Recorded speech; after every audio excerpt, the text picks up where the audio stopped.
I'm here at PAX East 2019, and I'm checking out a game that's not exactly on the show floor. Good sir, could you tell us your name and your role in the game? My name is Andrew Stevens, and I'm the publishing and PR executive for Thunderful. And I have here for you to play Steamworld Quest.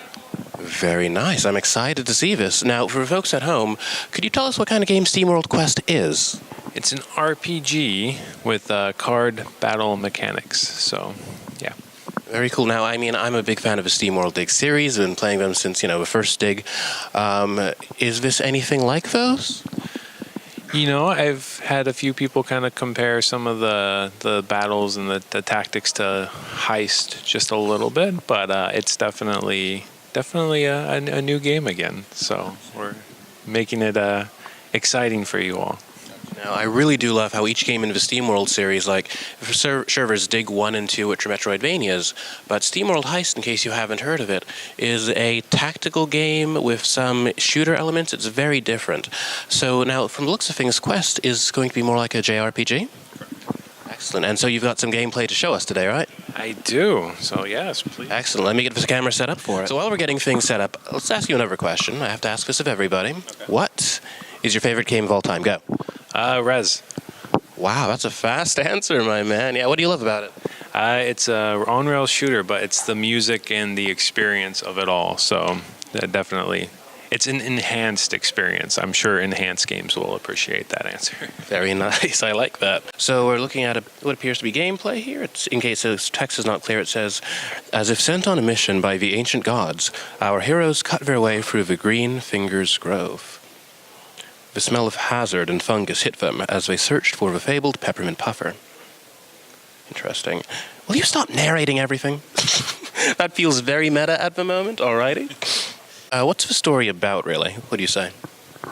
It's about... Actually, that's something I can't talk about. Oh, it's classic. We're keeping that secret, but we have a couple characters here, Armilli and Copernica, that you're seeing at the moment, and they're gonna take you on an interesting quest.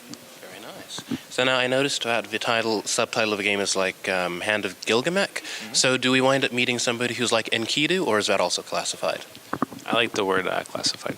Excellent. You can neither confirm nor deny. FBI. Exactly. No comment. I have to say, every SteamWorld game I've played thus far has beautiful art, and this one is no exception. Wow. Okay, so I can interact with this here mushroom patch. Common brushwood, amanitas. Ooh, that's dangerous, yes. So now for folks at home who are curious, how long have you been working with Image and Form? Well, I started... Thunderful, yes. I started working with them on SteamWorld Dig 2, was a contract, and then I moved into full-time with Thunderful about 5 months ago. So, yeah. So now have you always worked in the game industry? It's been a fun 8 years or so now. So. Wow. So you've got some experience then. I do.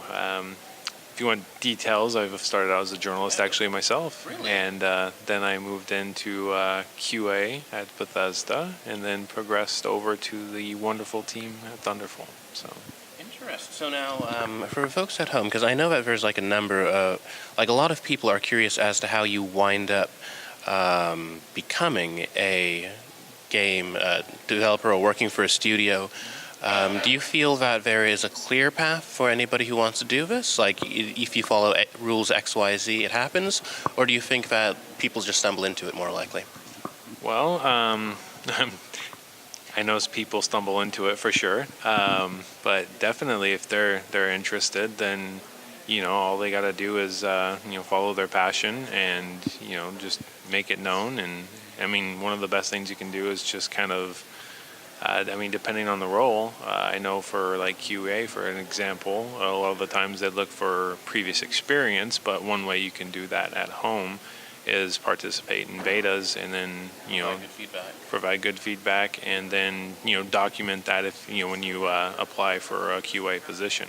So that's, it's not technical, QA background, but it's an approach that you can communicate with them on that level, and you might get their attention that way. But that's kind of my background a little bit there. Are there any of Image and Forms games that you like in particular? Well, once again, I'm very, very, a fan of Steamworld Dig 2. It was the one that officially brought me in, and I played it so much. I mean, it's such a charming and just beautiful game for sure. And I mean, you get a lot of that with Quest as well, but it's definitely a special one for me, and that includes the 3DS version too, which I actually. Honestly, just recently started playing because I was curious to see how it worked on the 3DS, and it's amazing. 3D on Steamworld Dig still looks good, man. Yeah. Yeah. Because I feel like not a lot of games took really good advantage of the 3D. Like it was just there for them. But Yeah. No. I'm the team did an amazing job at that for sure. So how you liking the combat so far? So far, I really like it. I appreciate how I like the card system a lot. Because most JRPGs you pick your attacks from a fixed menu, but here you're not entirely sure what you're gonna get. But you also have to watch out for your characters. I like it a lot. Yeah. Good. Sneak up behind. Oh, interesting. So your direction. Okay, so I guess you can sneak up on them to. I like that. Preemptive strike. Y'all didn't see anything? Uh-oh. The battle begins. Okay, let's see here. Each striker generates SP. Skill cards are very versatile, cool. Let's see here. So now does your mana build up each turn, or? So there are cards that use theme pressure points, as you see there. You played one in the middle. Okay, so we're so it shows on the top right of Nice. the corner, yeah.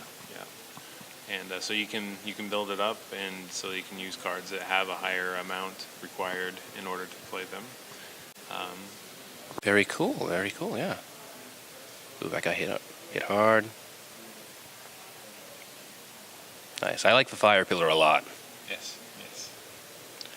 Let's see here. You play many card games? I'm a huge fan of Mojang's Scrolls. It's now called Caller's Bane. It's a little bit dead at the moment. There's very few players, but because after they rebranded it to Caller's Bane, made it free, it's a lot more active than it was as Scrolls, which I'm happy about. So. And how do you feel playing the cards in this game so far? So far, I'm liking it a lot. I can't give my full opinion until I've played the whole game, but so far I feel like you guys are definitely on the right track with this one. Good. So yeah, I'm going to have to end my demo here, Okay. but I've really enjoyed my time with it. Andy, thank you for taking the time to chat. I hope you have a fantastic PAX. You as well. Thank you for